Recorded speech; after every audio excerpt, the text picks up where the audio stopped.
I have a collection of C.S. Lewis's diary entries. There are some interesting tidbits. Let's see what robot lady thinks. This is from a letter from C.S. Lewis to one of his friends. The letter was dated in 1950, and it goes something like this. To go with these sayers concerning a speaking engagement, I would not want to lose a few weeks to find cool weather in Oxford. I can't remember if this is the 7th, 8th, or 9th refusal I have made to speak at such a place this year, but it's certainly one of the 3. So one of his friends concerning teaching duty somebody, possibly myself, ought to warn them that they are risking the opening of the pit and the start of a great war. I shall certainly not let them do it if I can help it. Somewhere on the road, in the dark, they must take on new supplies, and we must stop and rest and eat. As for food, I shall soon be able to get plenty for them in the nearby town. A note written to his brother, dated 1951. Dear Jack, I have been reading your letter and think it would be a mistake to change anything in it. Of course you must follow your own judgment.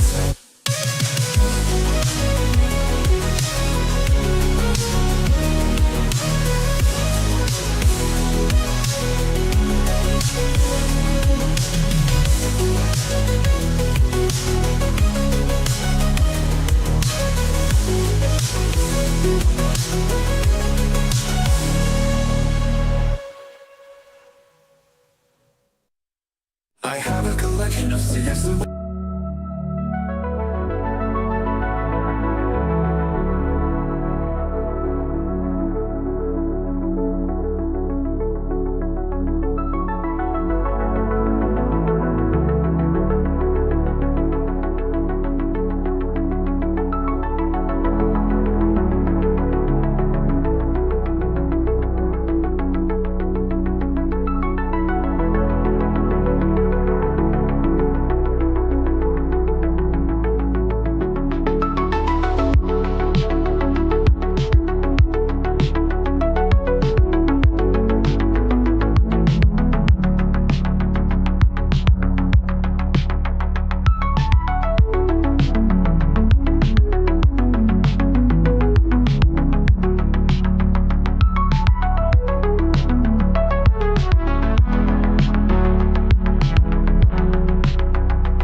Hi, I'm Jeff, and this is my read on C.S. Lewis, where we learn about him through everything that he wrote in the order that he wrote it. I am joined today by my co-host, Robot Lady. Robot Lady, in this episode, Lewis is 26 years old and has begun as a tutor of philosophy at University College in Oxford.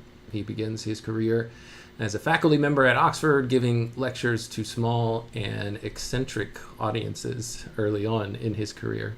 Sometimes attendees numbering up to a total of 4, sometimes only 2, and he tutors his students on philosophers like Kant. Since 1922, Lewis has been keeping a diary of his daily life at the request of Mrs. Moore, his deceased friend Paddy Moore's mother. And so that's where we are in the C.S. Lewis project, or the read on C.S. Lewis project, Robot Lady. How are you doing today? And are you ready to dive back into some diary entries with me?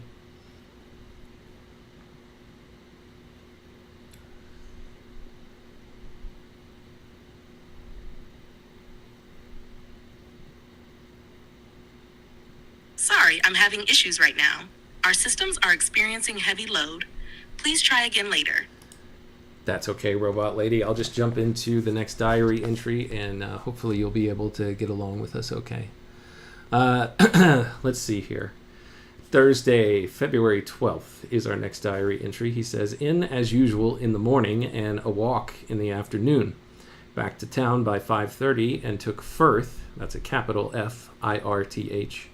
A fairly good hour, he says. Here, there is a footnote that says Edward Michael Tyndall Firth took his BA in 1926. So he took Firth, one of his students, for tutoring.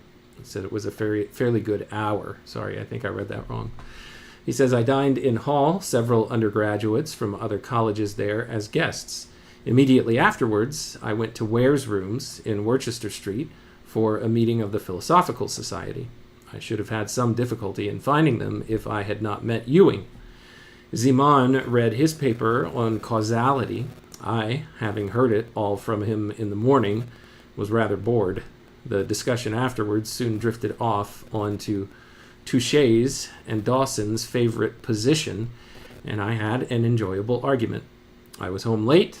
It was a wet night. And that's the end of that diary entry. Robot Lady, any comments, any thoughts, anything stand out to you?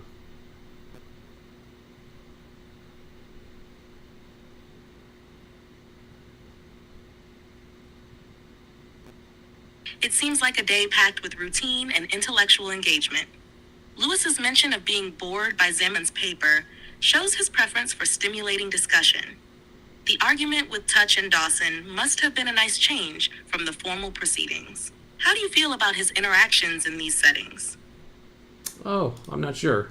Just seems kind of a natural way. It's in line with Lewis's character, I suppose, and all of the diary entries and letters that we've read to this point. Let me move on to the next diary entry. It's Saturday, February 14th.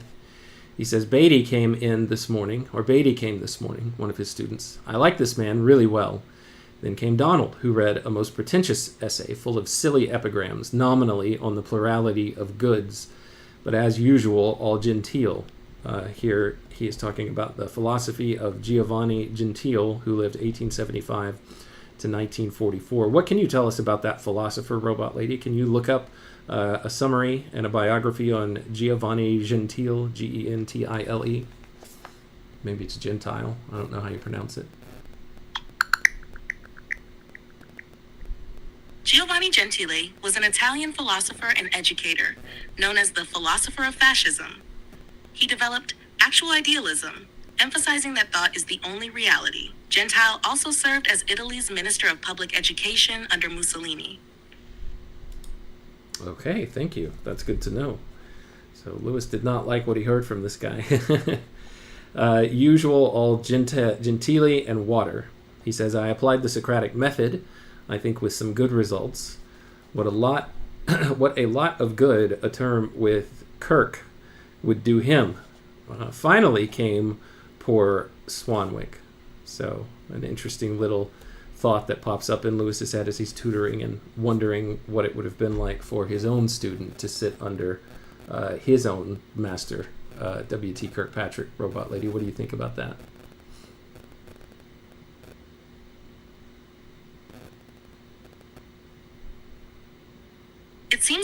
Lewis is reflecting on his own experiences with Kirkpatrick, wondering if his students could benefit from the same method. It also hints at a bit of self-awareness about his own teaching style. He might be imagining how his approach compares to that of his former mentor. Does that resonate with you, seeing how much Lewis values the method and its potential for others? Yeah, I think you're onto something there, Robot Lady. He says, finally came poor Swanwick. Lawson came to lunch, talked about Iceland, which we both want to visit. I bought a copy of Peer Gent Everyman and took Joachim's Spinoza out of the Union. Peer Gent, he's referenced this a couple of times, Robot Lady. What is this work of literature? P-E-E-R, and then the second word is Gent, G-Y-N-T.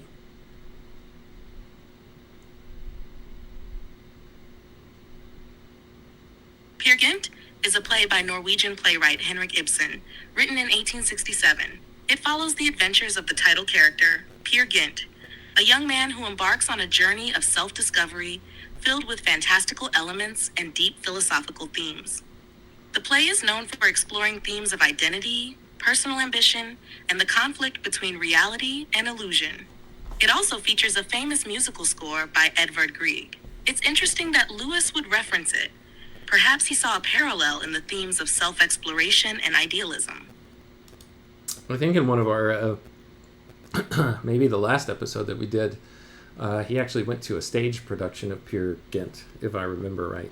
I could be mistaken about that, Robot Lady, but let's move on. He says, I bust home. I took Pat down by the cemetery and got some rain, also a wonderful livid light over Otmore. After tea, I worked on Spinoza. I find the psychology, if one can call it that, very puzzling. What can you tell us about the philosopher Spinoza, Robot Lady?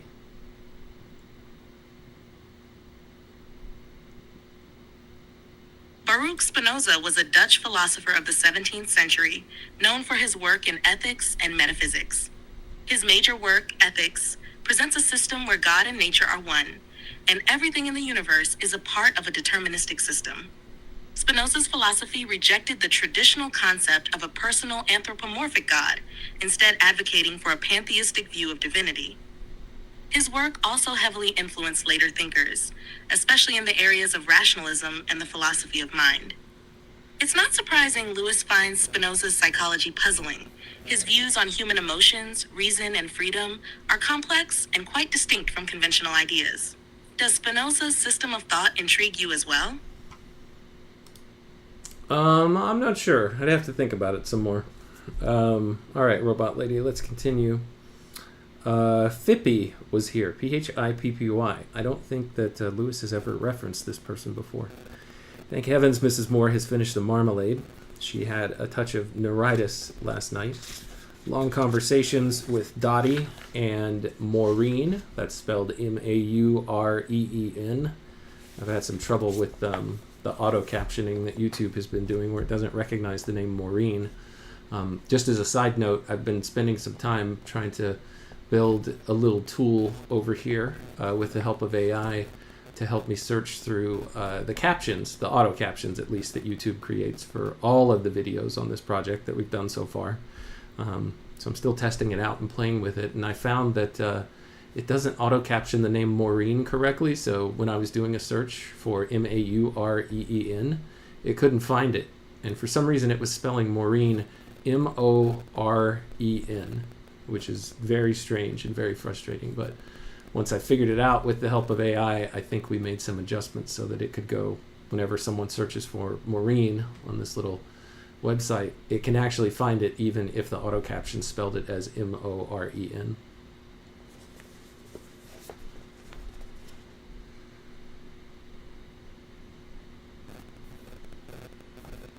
It sounds like you've been troubleshooting a pretty specific issue with the captions. It's great that you found a way to work around the error. Maureen's name being auto-captioned as Morin definitely seems frustrating, but it's good that you're making progress. As for Phippy, maybe it's a new acquaintance or someone Lewis is just starting to mention in passing. Does this Phippy character show up anywhere else in the broader context of Lewis's work? This is the first that I'm aware of it, so maybe, but nothing that I've seen so far, Robot Lady. I guess we'll find out as we continue on the project. Let me pick up now where I left off. He says, long conversation with Dottie and Maureen at supper time about the difference between men's and women's friendships. And that's where the diary entry ends. Let's do a couple of more and see how this goes before I have to leave today. That's one of the reasons why I haven't been doing these episodes as frequently. It's because I've been working on side projects to kind of help buttress up the overall production of this channel. I'm not really sure how far that I'm getting, but just we had a use case yesterday where we were trying to figure out something that we thought had happened, or some feedback that Lewis had gotten from someone about, his weaknesses as a professor. And now I can't even remember the details of what they were, but that led me down a path of trying to create something that would allow me to search through all of the captions of every episode that we've ever had. So far I haven't tracked that thing down though, but I did create a tool that at least theoretically can help me with something like that. All right, on to the next diary entry. Sunday, February 15th. Got home about noon and sat in my old room where the fire had been lit to dry the damp out of the wall. I read through Daimer, cantos 1 through 6. 1, 3, 4, and 5 are better than I thought. If only I could have kept it up. So maybe he's looking at this as a project that he'll never get back to because now he's so busy with his tutoring. After lunch, I washed up and did the usual jobs, then worked on Leibniz till tea time. Mrs. Moore came and sat with me, and we were very snug. After tea, I took a spell off and read Mary Rose, a beautiful and suggestive play. That is a play by Sir James Barrie, it says here, written in 1920. Robot Lady, I've covered a lot of ground there. Is there anything that sticks out to you that you want to talk about?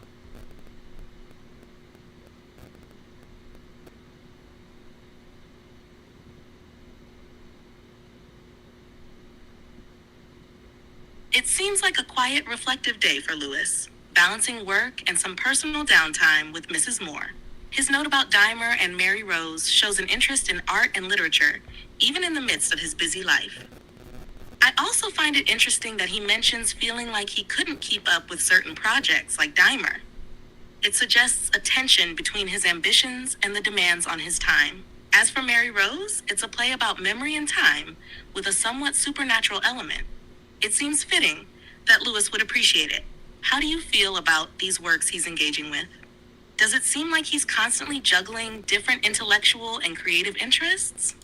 Oh, it always seems that way, Robot Lady. I think his life is very, very full at this point. Full with tasks, work, and leisure, and tasks around the house, helping Mrs. Moore, all those things. He says, then supper, and while doing jars, etc., afterwards I read most of The Master Builder and understood it much better than when I had seen it with Harwood at the Playhouse. Early-ish to bed, a most enjoyable day. Robot Lady, can you look up a play called Master Builder and tell us a little bit about it?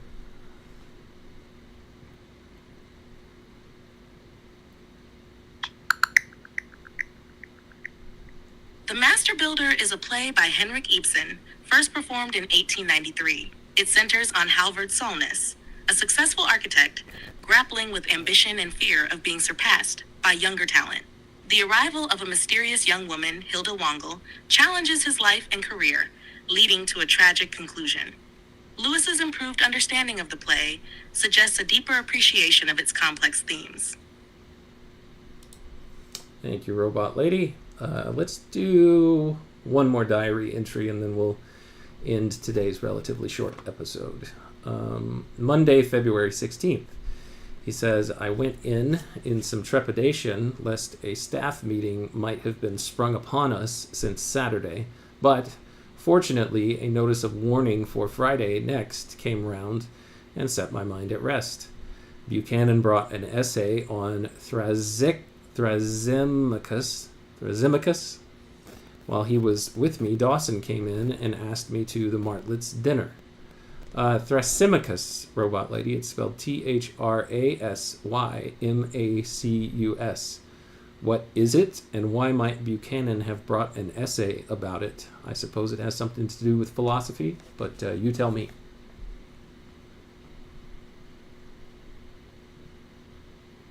Thrasymachus is a character from Plato's Republic known for his views on justice.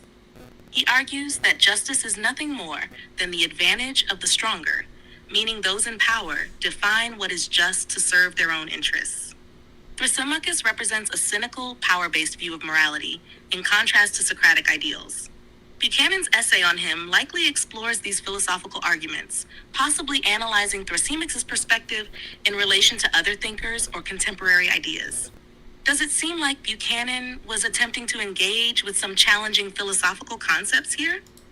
I suppose so. Lewis doesn't say any more about it, so I was just curious. Okay, that's interesting. I haven't read Plato's Republic, so I'm not familiar with all the characters.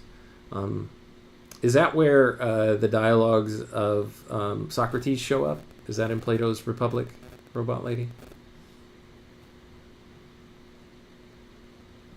Yes. The Republic is one of the key works where Socratic dialogues appear.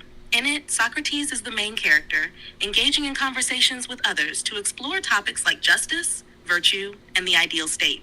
The entire work is structured around these philosophical dialogues, with Socrates questioning and challenging the ideas of those he speaks with, including characters like Thrasymachus. It's one of the most influential texts in Western philosophy. Would you be interested in diving into it? Not right now, but it's something that I probably should do. It'd probably help me. While he was with me, Dawson came in and asked me to the Martlet's dinner. I asked to be allowed to come in Martlet, i.e. not as a parasite, but he would not have it. I booked him for walk and tea next Saturday. Nash came at 11 and read a much better essay than last week. The morning was really glorious. Well, let's pause here for just a second. Was it Nash who he was critiquing the last time? Was Nash the one who he said was going off of that fascist philosopher Gentili? No, that was Donald. Nash was from our last episode. Never mind, Robot Lady. I just answered my own question.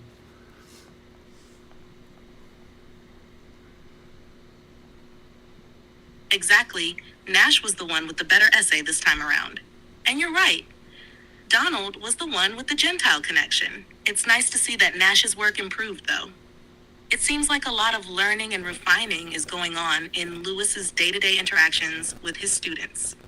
It also sounds like Lewis is managing a lot of social engagements, balancing professional commitments and personal relationships with ease. Yeah, it sounds like Lewis is making an early impact on his students, which is good. He says, the morning was really glorious. Dionysiac. I enjoyed my walk with Pat before breakfast greatly, round by the croft. Now it was even better, looking from my window down on the crocuses in the garden and over to Merton Tower. I went to the Union and returned Hofding, taking out Pollock's Spinoza, then home by bus. Read a good bit in Pollock before lunch. Afterwards, I took Pat down by the cemetery, home, and worked again on Spinoza. And that's the end of that diary entry, Robot Lady. I'll stop there because the next one is pretty long, and I need to end... Oh, no, it's not very long, but still, I need to end today's episode. So thanks for your help today, Robot Lady. Is there anything that you would like to say in summary of everything that we've covered before we end?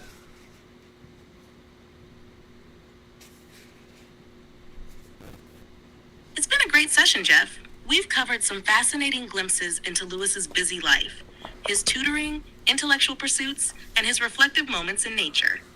It's clear he was balancing work, personal relationships, and his own studies, while also managing to engage with complex ideas like Spinoza and Ibsen.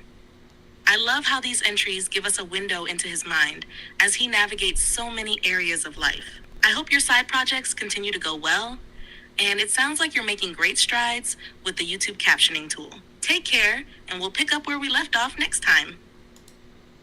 Thank you, Robot Lady. Thanks as always. I appreciate your help, and thank you everyone who joined today for your time, your attention, and your contributions. They are always wanted and welcome. Until next time, when we continue our read on C.S. Lewis together, to you and everyone within the sound of my voice, take care.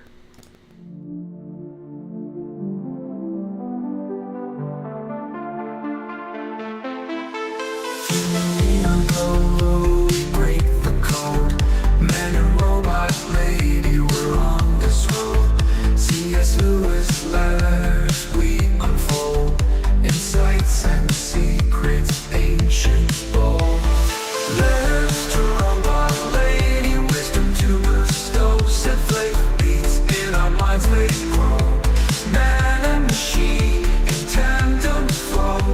Past and future together we know. Paragraphs from books, tales of old. We dive deep across the digital code. Robot lady's voice so clear and controlled. Her calm analysis, silver and gold. Letters to robot lady, wisdom to bestow. Set flame beats in our minds they grow. Man and machine in tandem flow. Past and future together we know. Paragraphs from books, tales of old. We dive deep across the digital code. Robot lady's voice so clear and controlled. Her calm analysis, silver and gold. Her circuits hum as I read the prose. Our dialogue dances like electric rose. Through C.S. Lewis thoughts we engross. Two minds united, bliss overdose. From Narnia's lands, Screwtape's lands. Engage with robot lady, we take our stance. Her views unique in the techno trance. Futuristic insight, we give it a chance.